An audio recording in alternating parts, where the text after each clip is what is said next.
pray this in Jesus' name. Amen.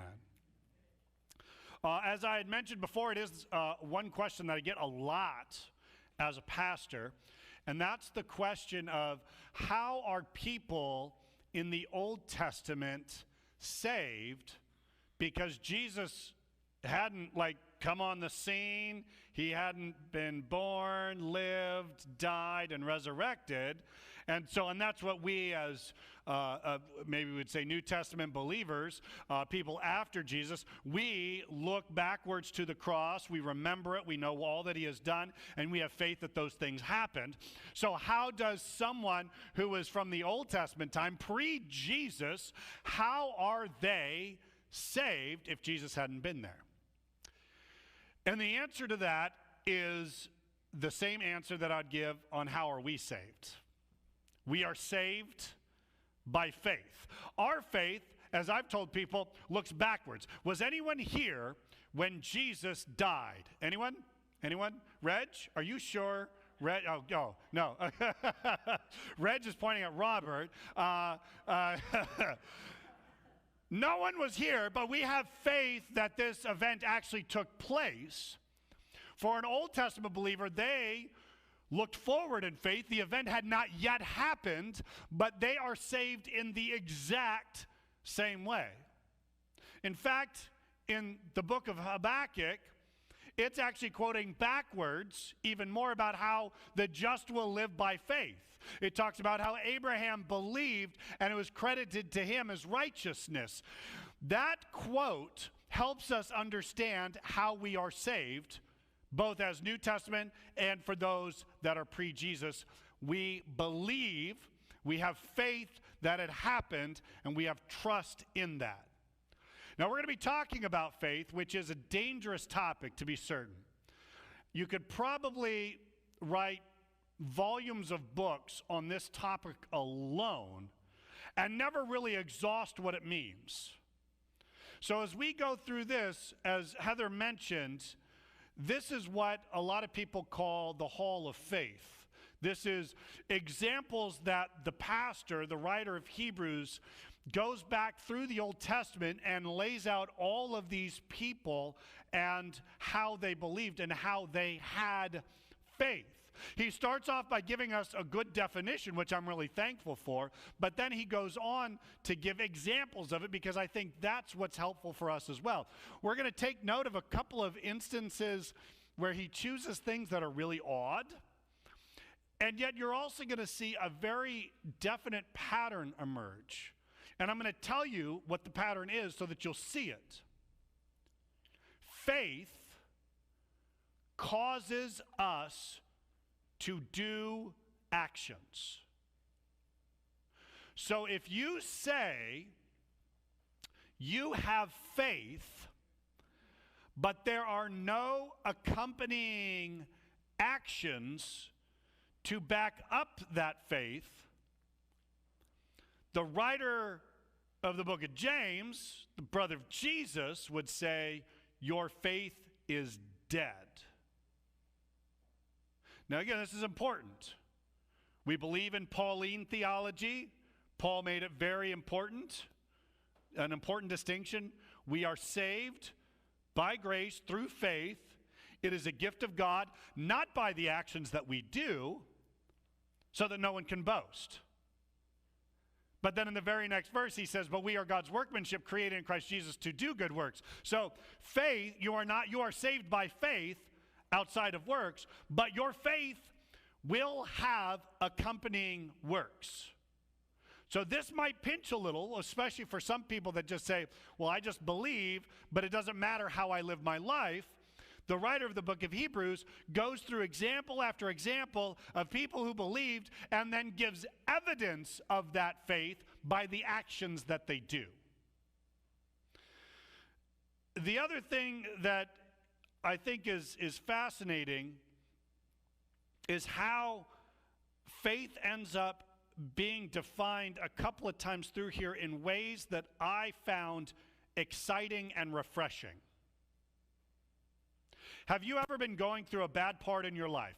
Maybe you just got fired from your job and you just refinanced your loans with your house so that you could finally get into something larger than the tiny studio apartment you'd been living in.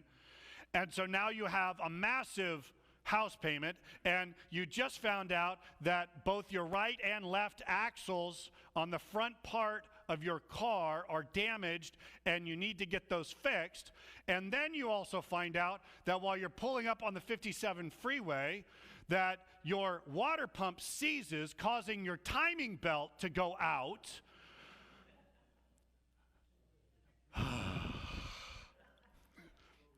Totally unrelated to anything. It's just an example that's out there. And you just lost your job. Thankfully, I still have a job, so that's good. And now you have no idea what you're going to do. So you go to your friend who is a person of faith, and they look at you and they just say, Bob, you just got to have faith. You just got to believe. And you're like, okay. And you go,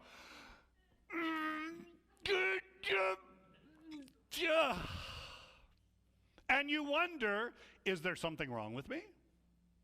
Because I struggle, I doubt, I have concerns. Some people, when I have led Bible studies on a topic called apologetics.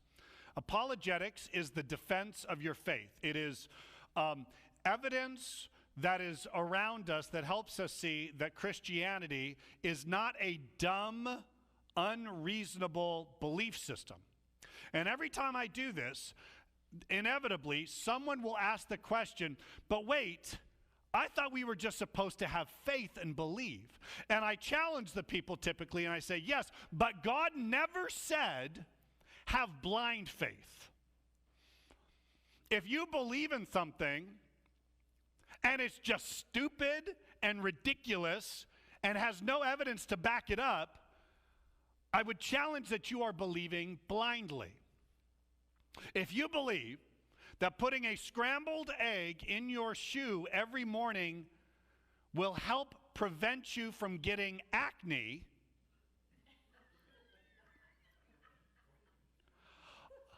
I'm going to say you are blindly having faith in something that has no evidence that backs it up. I was finally freed for a long time because I'm one who I ask a lot of questions. I doubt a lot of things. I am a very skeptical person. I feel like I am Thomas. Not hopefully in a bad way, but I want to see some evidence. Show me a little bit of proof. And I remember when I was in college, there was a book called Evidence That Demands a Verdict, written by a guy named Josh McDowell, that radically transformed me because I'd read through this. I'm like, wait a second, I've just been told all my life, well, just believe.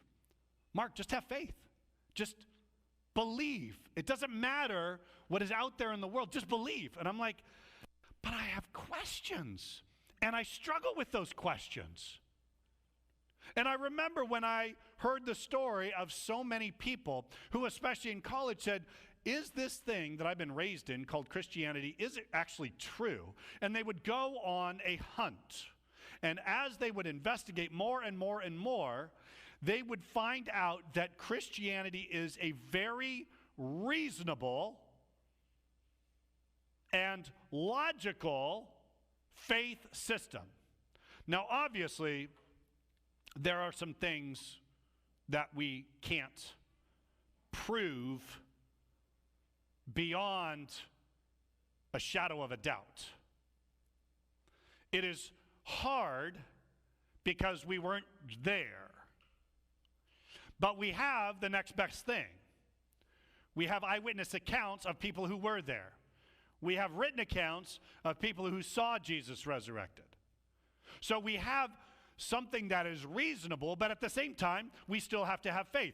Just as the Old Testament people had to look forward and say, I really hope this Messiah thing is true. I really hope that this guy named Yahweh is true. But even then, God gave evidence throughout that time period, such as a bush that didn't burn up, such as a big old giant pillar that was cloud by day and fire by night. And they'll be like, what's that? Well, that's God. Really? How do you know? I don't know. That thing is pretty darn massive, and I think that that's true.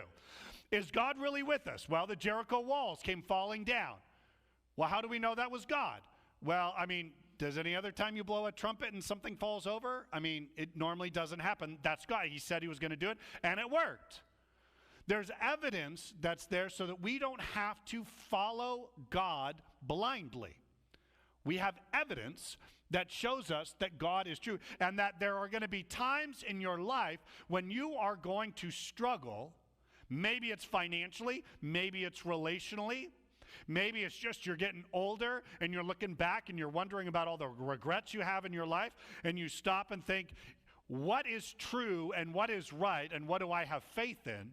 And you can actually stop and reason and think and come to the correct conclusions.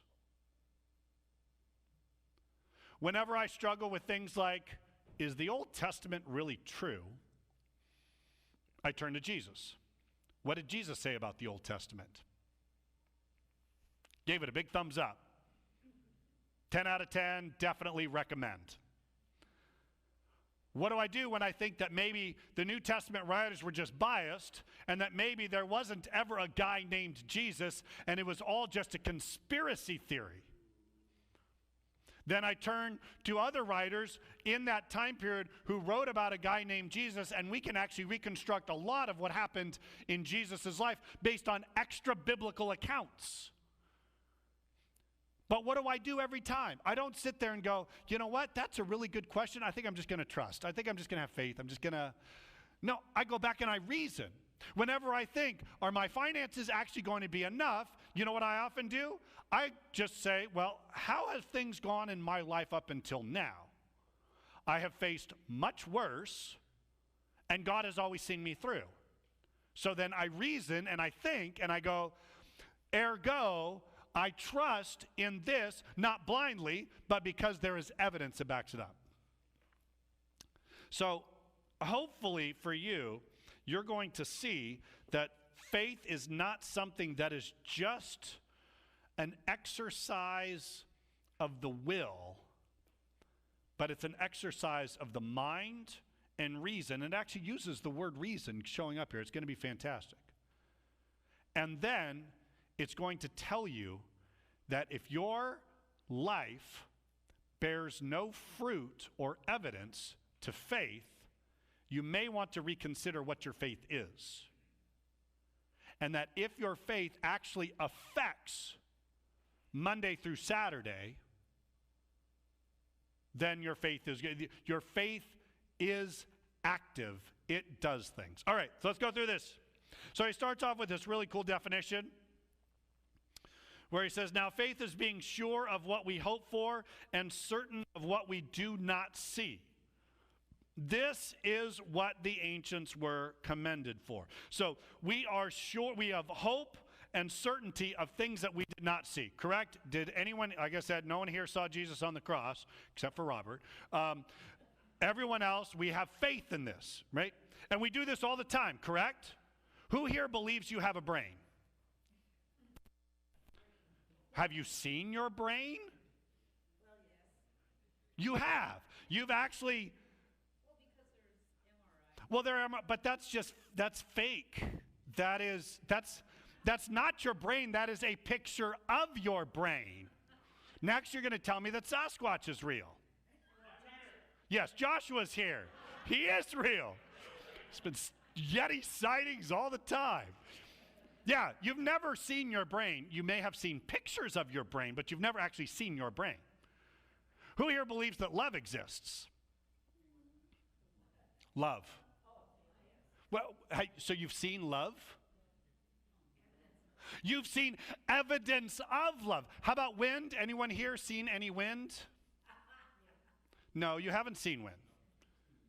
You've seen the evidence of wind, but last time I checked, wind is invisible. I look out and go, but when Santa Ana's hit, do we all know that wind exists? Yes, just look at my hair. We know that Santa Anas exist. Just look at I don't know why, we live in a cul-de-sac. The air comes down from the top, and Irene has the same thing, and the leaves blow right into my front door, which is why I have to keep it closed our entryway is just always filled with nasty leaves. I can see evidence of that. And that's why we're saved by faith in something we don't see, but it's not that we don't believe it blindly. You believe that you have a brain. Why? Because you know other people have them. You've seen pictures of it through maybe an MRI. Or maybe you've seen pictures in a textbook that shows what a brain looks like. There's evidence of it. That's why we have faith. So we're going to hopefully understand this about faith. And then, and I love, this is what the ancients were commended for. I'm going to do this really quick. I saw someone else do it, and I thought that was great. So I'm hoping that you will play along with me. I just thought it was a really great example.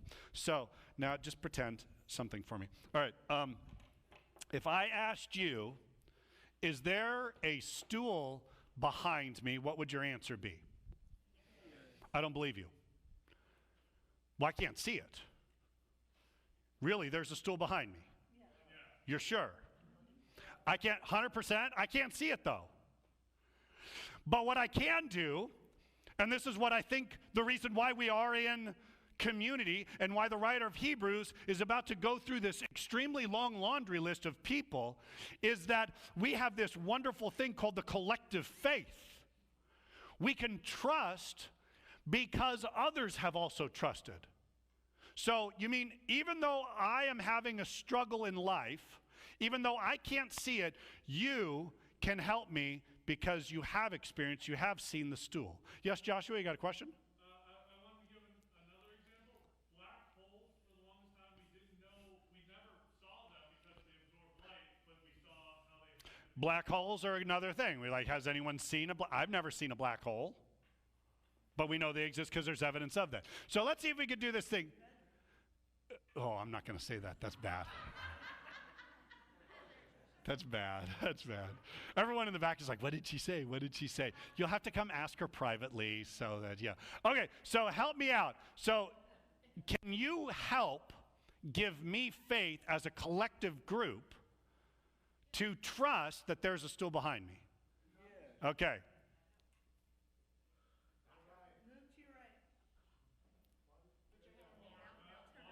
Now turn around. Yeah, no. Move to your right. One step back. One more. And your hamstring touches it. All right, sit. Are you sure? I don't have enough faith, but I'm trusting that you don't do that in real life. Like, what? You don't have faith here? I'll help you. Sit. You're good.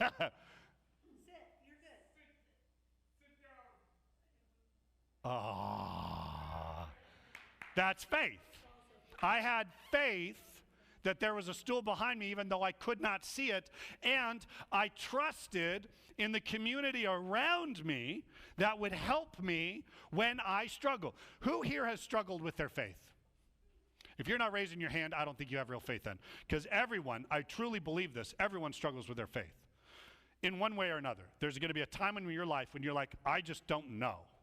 And I'm struggling. And that's when we turn to the people around us and we go back and we understand. So let's see how these Old Testament people did. So first of all, verse 3, by faith we understand that the universe was formed at God's command so that what is seen was not made out of what was visible. Out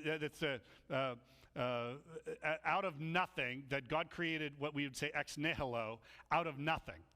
So, like, what was here before God invented it and created? Nothing. He took nothing and made something, which is incredible to think about. And we have faith that God created everything.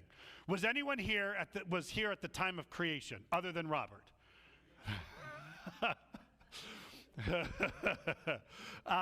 No one was here. Do we have evidence that it was made by God?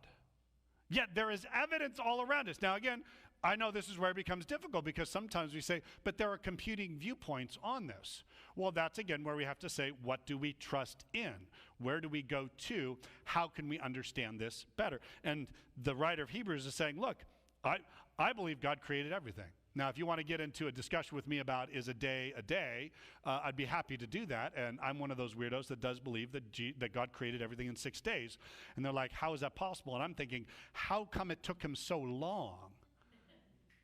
Like 6 days? Could he have done it in 6 milliseconds? Oh my gosh, yes. So God created everything. And then we talk about Cain and Abel. Verse 4, by faith, Abel offered a better sacrifice than Cain did. By faith, he was commended as a righteous man when God spoke well of his offerings. And by faith, he still speaks even though he is dead. So so God hated Cain's offering and loved Abel's offering. And some people are quick to point out, and I am one of them, that Cain's offering was vegetables. Abel's offering was meat. Coincidence? Has nothing to do with that. Why did Cain offer vegetable? Was God pleased because of the actual offering? No. He's pleased when you make an offering to him from faith. Has nothing to do with that. Remember, Jesus proved that, right? A little old lady who had nothing to her name except for 2 small coins that were worth essentially nothing. And she walked in and donated it to the temple treasury. And what did Jesus say? This woman gave more than all those guys over there that are bringing sacks of money. Why? Because she had faith. It's not about what you give. It's about how you give it. Faith. Do I give in faith? Abel gave in faith, Cain did not. That's why God was displeased with Cain. Had nothing to do with the fact that it was vegetables, though I'm really glad he did it that way. Verse 5, by faith, Enoch was taken from this life. If you don't know anything about Enoch, he's kind of a cool dude. He was actually taken out of the world. He never died, which is kind of weird. Like, even Jesus died, but Enoch did not die. Yeah, Enoch is this really cool dude, and he gives a little bit more information. For before he was taken, he was commended as one who pleased God. How did he please God? Was it because of all the good things he did? No. He pleased God because of faith. And that is important to remember. That if God is pleased with you, it's not because you do good things. You do good things because you have faith. God is pleased with your faith, and pleased that your faith then results in these good works. And that's why he goes on to say, verse 6, this is important, and without faith it is impossible to please God, because anyone who comes to him must believe that he exists and that he rewards those who earnestly seek him. So if you are trying to please God by coming to church, it won't work. If you are trying to please God by donating a lot of money to charitable causes, it won't work. If you are trying to please God by donating time and fixing things around a church, you're not going to be pleasing God. If you think you're going to please God by volunteering in the kids ministry, we will be thankful, but God will not be pleased. There's only one reason why God is pleased with you and me. Because of our faith. That's it. Now, our faith does cause us to do all those other things, and we trust that when we do them out of faith, God is pleased with it. That's the reason why Jesus says, you could go up to a little child who is thirsty and give him a cup of water in my name, and I will be pleased. That's why we do what we do. We act in faith. Faith can also be fear.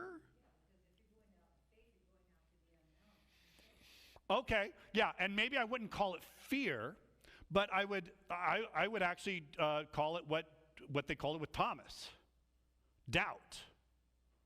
Now, I know we have a hard problem with doubt, and I get it too. James was one of those that said, when you believe and you act, don't doubt, or else, you're going to be blown along. And I think what he's talking about is not doubt in individual circumstances, but overall doubt. Because I tell you, I think I've said that I like Thomas. You know why I like Thomas? Because he's like, show me the proof. There were the disciples. God, Thomas, we saw Jesus. I don't believe you. No, we touched his hands. They had holes. Well, I've got to do it. He has this inquisitiveness about him, and he wants to know and do more. And that's where I think then we have to have the confidence, the faith that overcomes our trepidation to act. Oh, let me tell you something. It is hard to trust God, right? It's sometimes very hard to have faith because we're stepping into the unknown. But we do it. Why? Because God has declared it, and we have faith, and we can trust in the promise keeper, and we can also reason it. We're going to hit those exact things. Yes. All right, and then verse 7, by faith Noah, when warned about things not yet seen, in holy fear, built an ark to save his family. Again, what a weird thing. Build an ark. Why? I'm going to flood the place. Looks pretty dry to me, and I'm going to build it right here. What if, like, can I maybe go to the ocean? Like maybe go to a sea and maybe we can build? No, right where you're at. Build it. And Noah had faith. Did he understand what was going to happen? No. He just did it. Why? Because he trusted God. He had faith. And again, I'm going to make this point really clear because I know some of you are saying, I have struggles, I have doubts, and I have sins. Who here thinks, as we read through these, that you're starting to shrink a little bit like, man, Abel's awesome, Enoch's awesome, Noah, then we're going to get Abraham, Isaac, and Jacob. Like, these are the top dogs. No, they're all idiots. Can anyone tell me what Noah did? He got drunk. Yeah. Wait, Noah? Yeah, Noah got drunk. How about Abraham? What did he do? He pretended that his wife was his sister so that he wouldn't get in trouble by the guys looking at her and so that they wouldn't come and kill him to take her. Oh, that's really good. What was that? He's a liar. Yeah, Abraham's a liar. How about Jacob? Yeah. No, that's not you. But yes, Jacob is also, well, I guess that's also you too. But yes, Jacob's a liar. You go through the list of these people. I mean, we're going to hit Joseph. Joseph is about the cleanest, but Joseph had an arrogance problem. Look at my coat. It's pretty. Oh, do you not have a coat? You know what? Actually, I had a dream about you. You're going to bow down to me. And I love it because people are like, there's nothing bad about Joseph. Are you kidding me? I mean, it is exactly like sibling rivalry. I'm better than you. Yes, I had a dream you will bow down. Now, yeah, was it true? Sure, but you can speak truth in a different. So as we go through these people, don't be sitting there saying, I'm out. No, you're in. If you have faith, you're in. All right. So Noah was warned about by faith he condemned the world and became heir of the righteousness that comes by faith. Verse 8, by faith Abraham, when called to go to a place he would later receive as his inheritance, obeyed and went even though he did not know where he was going. Doesn't that happen a lot? Do you ever know where you're going to live next year? You may think you know, but you may not. You may be moved somewhere else. And it's tough to follow God when he leads. By faith he made his home in the promised land like a stranger in a foreign country. He lived in tents, as did Isaac and Jacob, who were heirs with him of the same promise. For he was looking forward to the city with foundations, whose architect and builder is God. And then he goes on to talk more about Abraham. By faith, Abraham, even though he was past age and Sarah herself was barren, was enabled to become an heir because he considered him faithful who had made the promise. So did you get that? Hey, God comes to Abraham, Sarah, you're going to have kids. I'm 100 years old. Things kind of don't work very well in that area. And Sarah's like, yeah, who here would love to be 90 and pregnant? I'm out. Yeah, that's a no-go for me. Yeah, it's a scary thought. But God says you're going to have a baby. Now, why did Abraham trust in God? Why did Abraham have faith? Because he went back and he considered, he thought, well, what happened in the past? He reasoned. He didn't just go, oh yeah, I totally believe you, God, sure, no problem. Now, hey, that's great if you can do that, but I'm going to be honest, I don't know how many can. I think we get to there, after you end up trusting God a lot through your life, I think you can finally get to a point where you say, yeah, I'm just going to believe. Why? Because it's happened so many times in the past, it's going to be happening again here too. But again, Abraham tried to pawn off his wife as a sister. Yeah, great job, Abraham. Verse 12, and so from this one man, and he as good as dead, came descendants as numerous as the stars in the sky and as countless as the sands on the seashore. All these people were still living by faith when they died. And of course, some were like, but what about Enoch? Okay, take Enoch out of that. He didn't die, but he's just making a point. They did not receive the things promised. They only saw them and welcomed them from a distance, just like you. You are going to receive something that you have not seen. The promise of the resurrection of the dead. Anyone here seen Jesus rise from the dead other than Robert? No. But we trust in it. Why? Because we have hope. They looked forward to a promised inheritance. We look backwards. That's the way it works. And they admitted that they were aliens and strangers on earth. He goes off this, he's a good pastor. He goes off on a little bit of a rabbit hole, so it's okay. People who say such things show that they are looking for a country of their own. If they had been thinking of the country they had left, they would have had an opportunity to return. Instead, they were longing for a better country, a heavenly one. Therefore, God is not ashamed to be called their God, for he has prepared a city for them. And that's what God is doing for you. If you have faith, you're going to heaven. Well, what is it going to be like? I don't know. We'll find out when we get there. It'll be great. It'll be awesome. Verse 17, by faith Abraham, when God tested him, offered Isaac as a sacrifice. He who had received the promises was about to sacrifice his one and only son, even though God had said to him, it is through Isaac that your offspring will be reckoned. I really have a hard time with the whole Abraham and Isaac sacrifice. Like, I'm sorry, if you come to me right now and say, I think God has spoken to me and he's asking me to sacrifice my child, I'll be like, I know your child is a horrible teenager and I get it, but no, you cannot kill them. I'm sorry, God is not asking you to kill them. But that's what happens with Abraham. And why did God do this? Because he was showing Abraham that there are more important things even than family. He's also showing, especially for all of us, and he's giving us a picture of on that exact same mountain. It would be really cool if it was the exact same locale that another one and only son was going to be killed and sacrificed. And that one, God went through with it. And he watched as his son died. But with Abraham and Isaac, yeah, you got to imagine how horrible that must have been. Hey, Abraham, you're going to have a kid, but I'm 100 years old. Yeah, but that's okay. You're going to have a kid, and everyone's going to be blessed, and there's going to be multitudes of people that come from it. Really? So Abraham acts in faith and goes and sleeps with his handmaiden, Hagar. No, Abraham's an idiot, just like all of us, and does something really dumb. And God's like, no. I told you how this was going to work. This is how it's going to work. And so out comes Isaac, and they're like, this is great. And then God says, kill him. What? I thought you just gave, like, what? Yeah.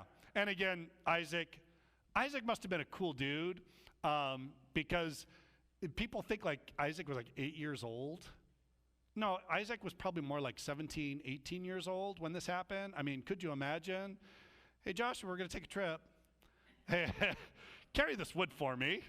And you get up there like, what are we sacrificing? I'm like, we're going to sacrifice you. And it says that Abraham bound Isaac. Now, Joshua, could I bind you if you are like, no? This is where Isaac has amazing faith. What is Isaac doing? He's submitting. It just blows your mind. It's crazy.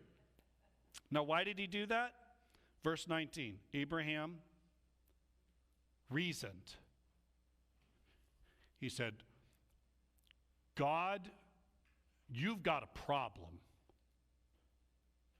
You promised that all the descendants were going to come through Isaac, and now you want him dead. That's a problem you're going to have, God. And I'm really grateful. Now, I don't know how the writer of Hebrews knows this, if this was just divine stuff or if this was something that was passed down, but it said Abraham reasoned. that God could raise the dead. And figuratively speaking, he did raise Isaac back from the dead. So Abraham was like, you know what? If you want him dead, well, you're going to have to bring him back to life. Talk about faith. That's faith. Why? Because he trusts. He reasoned. He said, I've seen how God does things, and I know that God made a promise, and so that promise is sure and secure, so I'm going to have to just have faith. These, your problem, God, not mine. This helps when you have teenagers who are rotten. Not that ours are rotten. Ours are awesome and amazing. They're a little bit rotten. But we trust, what? That God is going to do something. Why? Because God saw us through crazy times and accidents. God saw me through being a horrible teenager. And you know what? It's God's problem, not mine. Now, I'm supposed to be there and be a good parent and all that stuff, but this is God's issue. And sometimes you have to reason that. And Isaac, you know, the action, I love the action for Isaac. Isaac blessed Jacob and Esau in regard to the future. Isaac did a whole lot more than that. This is what you're going to choose?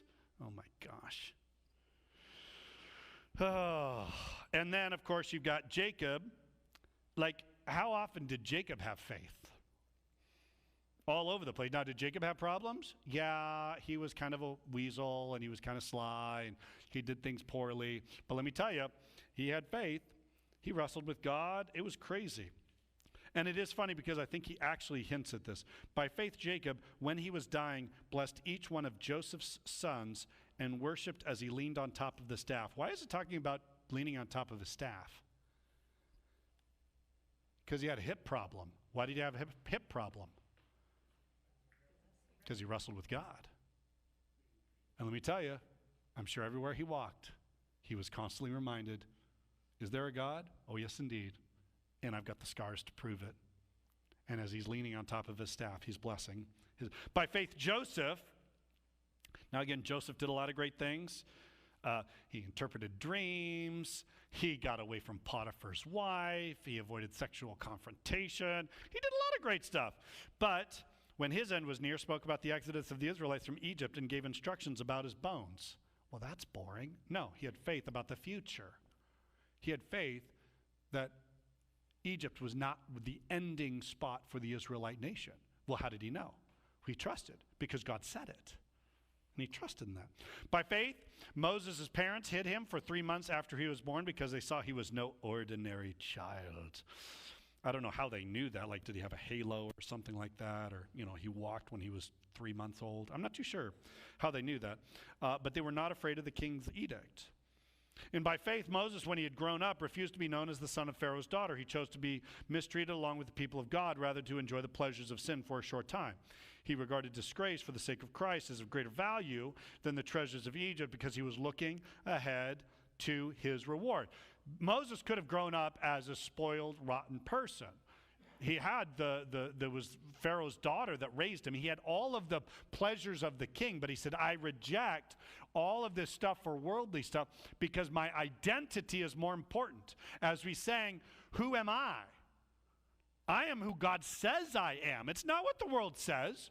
The world could look at you and say, you're fat and ugly. The world could look at you and say, you are unskilled. The world could look at you and say, you are too gangly and too weird looking. The world could look at you and say, you are just too pretty and you need to be knocked down a little bit. The world can look at you and say all sorts of things, but guess what? What does it matter what the world says? Because you know what really matters? What does God say? Who are you? Reject all that other stuff. Whether it's good or bad, that doesn't matter. That's what God says. Verse 27, by faith he left Egypt, not fearing the king's anger. He persevered because he saw him who was... By the way, that's why the whole... When Moses goes to Pharaoh and, you know, says, let my people... Talk about an awkward meeting. Yeah? Because it was the Pharaoh's daughter. So this is Grandpa. Hey, Grandpa! Let my people go. And I'm sure Grandpa's like, you are my people. No, the Israelites. I will not, you rotten little thing, you. Again, it really heightens the whole sense of the whole thing. All right. And then, verse 28, by faith he kept the Passover and the sprinkling of blood so that the destroyer of the firstborn would not touch the firstborn of Israel.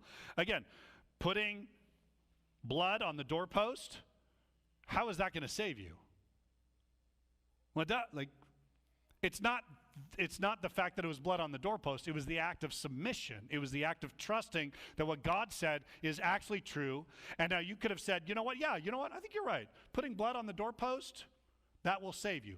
But if you don't put it on then, if there's not that action that accompanies it, if you could have sat there and really tried to convince me to keep backing up until I sat down, but if I don't actually sit, it's useless. Your faith works. It does things. That's super important. Verse 29, by faith the people passed through the Red Sea on dry land, but when the Egyptians tried to do so, they were drowned. By faith, the walls of Jericho fell after the people had marched around them for 7 days. Again, talk about a faith activity.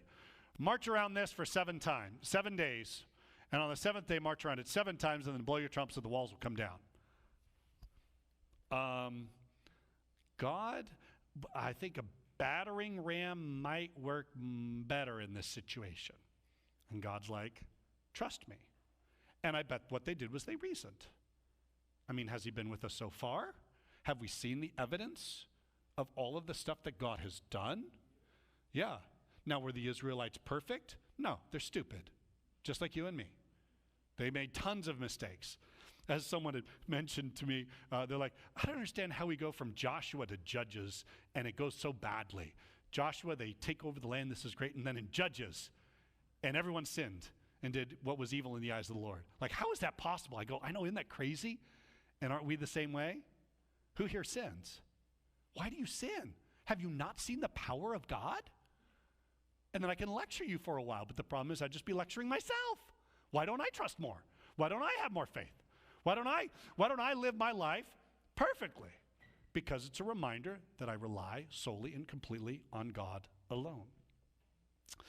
Verse 31, by faith the prostitute Rahab, yay! Prostitute made it in the list. We're like, finally, someone who's evil. No, everyone else was bad too. Rahab is just, and it's tough. I'm sure we're going to get to heaven. We're like, hey, you're the prostitute Rahab. And she's like, my name's just Rahab, follower of Yahweh.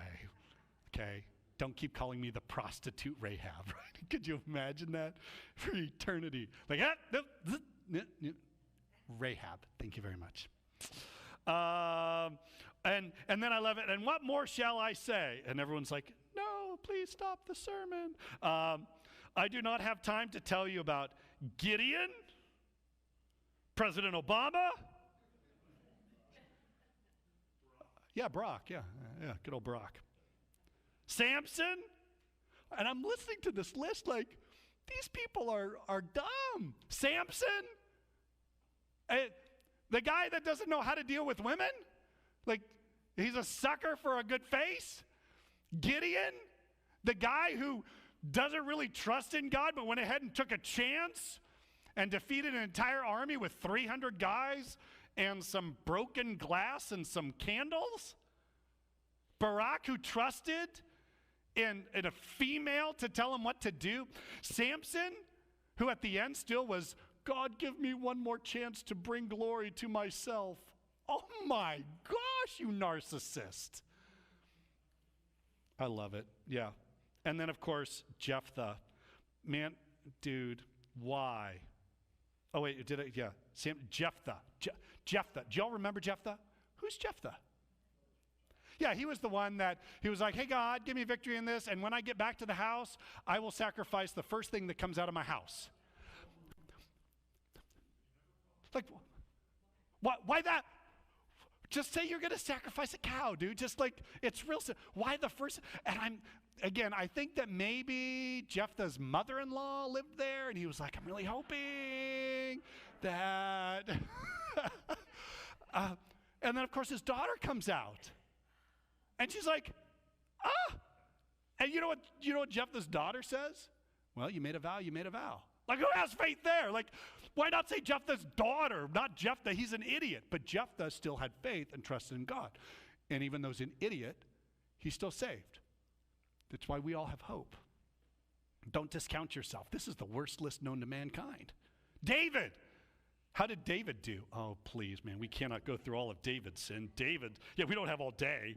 Samuel and the prophets, who through faith conquered kingdoms, administered justice, and gained what was promised, who shut the mouths of lions, thank you, Daniel, quenched the fury of the flames, thank you, Shadrach, Meshach, Abednego, and escaped the edge of the sword, whose weakness was turned to strength, who became powerful in battle and routed foreign armies. Women received back their dead, raised to life again.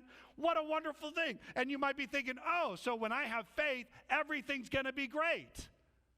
That's possible. You might be able to rout armies. People might come back from the dead. You might be able to shut the mouths of the lions. You might be able to survive the fiery furnace. That is a possibility. But there's even a greater possibility. What is that possible? I'm so excited. Others were tortured and refused to be released so that they might gain a better resurrection. Some faced jeers and floggings, while others were chained and put into prison. They were stoned. They were sawed in two. Ooh, who was sawed in two? You won't find it in the Bible, but it's a story. What was that? It was not Bartholomew. Old Testament prophet. Had the biggest book that was written in the Old Testament. Isaiah. Yeah, he was hiding in a tree, and the people found him in the tree, and he was trapped. So what did they do? They just sawed it in half. Isn't that great? This is what's waiting for you. Wow, I don't like this. I don't like this, sir. Can we? What? Yeah, he had climbed into like the hollow of a tree, and he was in the tree, and he's like, they're not going to find me here. And they're like, Ollie, Ollie, Comfrey, Isaiah, Marco, you know, and they found him, and then they cut the tree in half with him in it. I would think at that point, like, I'm going to go ahead and jump out and just, I mean, I'd rather die that way. Yeah. I don't understand. They were put to death by the sword. They went about in sheepskins and goatskins, destitute, persecuted, and mistreated. The world was not worthy of them. They wandered in deserts and mountains and in caves and holes in the ground. So you know what? Your faith might help you to rout kings and shut the mouths of lions and conquer kingdoms, or it might get you killed. So your faith can bring about some really good things, but it can also bring about some really bad things. Is the things afterward important? No. Because at the end of the day, you could have everything in this world and then lose heaven. And that would not be a good trade. Or you could be sawed in half and receive the kingdom of heaven because you had faith. So don't worry about whether you're going to be super rich or super poor, super powerful or super weak, super popular or absolutely unknown. The end result is unimportant. It's do you have faith? That's the most important thing. These were all commended for their faith. Yet none of them received what had been promised. None of them saw Jesus. But God had planned something better for us, that only together with us would they be made perfect. They trusted and they believed in a Messiah. They trusted and believed in God. They were Yahweh followers, and they had faith. No one is asking you to believe blindly. In fact, I would challenge anyone that really what you should do is go ahead and take a look. Truth never minds an investigation, right? If something is true, investigate it all you want, and you'll still find that it's true. If you have doubts about Christianity, I encourage you to ask questions. You will never, ever be shunned for that. I remember when I was giving a membership class at a church, and I remember I can never remember if I've told these stories, and as I was giving this, we got to the topic of baptism, and I was talking about how I believe in infant baptism, and I had all these people, and they were like, oh no, what about this, and what about this? I'm like, oh, that's good. Well, what about this and this? And we were getting into this thing, and it was really, really cool. And then I looked in the back corner, and there were these two people just sitting like this the whole time.